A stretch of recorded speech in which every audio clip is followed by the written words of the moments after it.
Hi Sagittarius, welcome back. Thanks for tuning into your When Will You Meet Your Soulmate Tarot reading. This is for Sagittarius, Sun, Moon, Rising and Venus. Let's have a look and see when you could be meeting your soulmate, Sagittarius.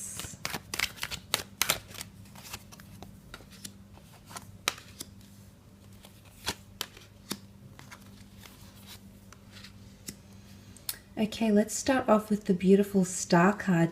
Now, the Star card talks about destiny, fate, serendipity, things that are written in the stars for us. So, look, this can also represent the time of Aquarius. So, some of you might be meeting a soulmate in the upcoming time of Aquarius, January 20th to February 18th.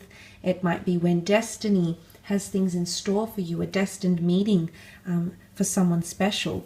Now, the Star card can also symbolize that destiny is at play already for a lot of you. So it might be that destiny is taking shape and you might already have attracted a soulmate into your life. Now, for some of you, that connection has just been established. For others, that connection has been going on for quite some time. Nonetheless, the Star card is a symbolism of destiny that is playing out around you at this point in time. So it could even be like validation if you were wondering if the person that you're currently involved with or connected to, or that's orbiting around you, is a soulmate or not. It's almost validation from the universe through the cards that it is in fact destiny at play here. Now, for some of you, you might also be meeting at a time where there's a lot of healing, or when there's healing that's taken place. And healing comes in many forms: self-love, self-forgiveness, forgiveness of others, reconciliation of a relationship. The Star card brings that sort of energy. So I think for a lot of you Sagittarians, you're going to be meeting a soulmate when you've forgiven or you've trusted, or someone's forgiven you, or you've purified a situation, because water is purification, it's healing.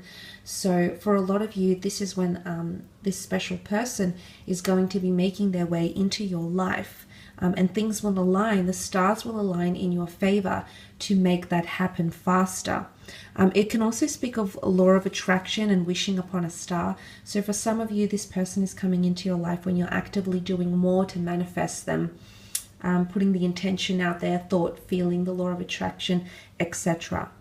Now, for others, the Knight of Cups is here, which is really beautiful. He represents a real honest and pure connection here. This is an offer of love, so I feel like a soulmate is going to offer you a lot more than just a relationship. They're coming in with a lot here. But I feel for some of you, there could be a new offer, like a new beginning, or an offer or an opportunity that will present itself around you when this person comes into your life. Now, this could be that you're presented with a new job offer. It could be that there's an inspired thought that comes to you creatively. We also see that the Knight of Cups walks into something more complex here. So it could be when everything is on the incline, when you're moving up, when you're elevating in something, or you're working towards a goal. You're trying to reach the top of a situation, a level, a creative pursuit, a career, faith, whatever it be here, Sagittarius. This person is going to come in at a time when you're climbing towards a goal, you're reaching towards a goal. Because this is a biblical deck, the top of the mountain does symbolize a holy place, a dwelling of the gods, or God, because this is a Christian deck. Nonetheless, it does represent you reaching a certain level, and that's when there's divine intervention, okay, interjecting on your behalf, bringing you this soulmate lover. And this is very, very beautiful, but it could be connected to a new offer. For some of you Sagittarians, though, the Tower card is here. And what this can symbolize is this person coming into your life at a time of chaos, at a time of uncertainty, at a time when you need to find your way, at a time when you need more direction. The Tower card is darkness, and it's also unforeseen circumstances. It can also be revelations, surprises. It could be something like this person comes into your life at a time when you find something out about your family, or about yourself, about your history, about another person. It could be shock revelations and discoveries. And that can be in many forms. Finding out you're adopted, finding out that someone you've got a family secret, finding out that there's someone who did wrong to you or you did wrong to them. It's possibly connected to another person here. The Tower card can also be one night stands and things that are a little bit taboo, things that are, you know, temptations even. So for some of you, it could even be like a soulmate comes in and it is a tempting situation, as in like it could even be like an affair. Sometimes a Tower card, because it can represent a phallic symbol, can be seen as sexual misconduct. It can be deception even. So for some of you, it might be an affair. You might be meeting this person and it's a temptation here. For others, you might be meeting this person physically and then you finally discover that there's more to this person. But the Tower card can be temptation, or meeting at a time in your life where things are uncertain, where the very foundation, something that you've built up, is delayed or dismantled, and you have to it's almost like you have to go at it again somehow.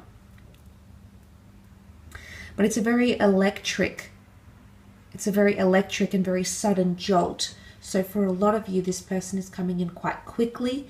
The connection might play out fairly quickly. It's a very strong electric or sexual chemistry that you might share with this person. But again, for some of you, there's an area of your life that you might have to rediscover or shape up.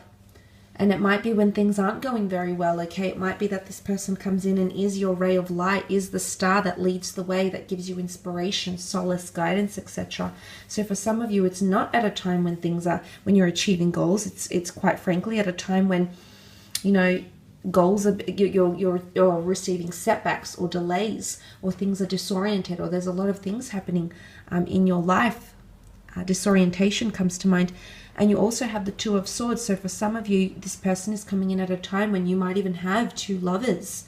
It might even be multiple people that you're connected to. You might already be attached to someone somehow, and then this soulmate comes into your life, Sagittarius. You might be at a crossroads in your life.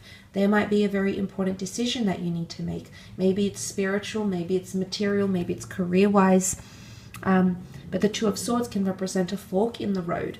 So for some of you, this person is coming in at a very decisive time in your life where you're making major decisions that weigh heavy. I say that because the moon is present in this card. The moon is anxiety. The moon is the subconscious. The moon is a strong emotional pull. So it could be at a very emotional time that this person is entering your life. It could also be at a time when you block something or someone. Notice how she holds the two swords up. She's got the blindfold on, so she's not seeing, she's blocking. She's saying no to something. No to a person, no to a substance, no to a career choice, no to a choice of a way of life, a way of living. So this person might be coming in at a time when you're saying no, or you're blocking something off, or you've ended communication with something or someone. Because mentally you might be checking out of something, and that's when this person comes in. But it could absolutely be the fact that there's multiple lovers around you, or an important decision in your life. You're at a crossroads to stay or to go in a situation, to choose one or choose the other. So that's quite interesting that has come up here for you, Sag. But look, I will leave your reading at that. Thanks so much for tuning in. Really do appreciate it.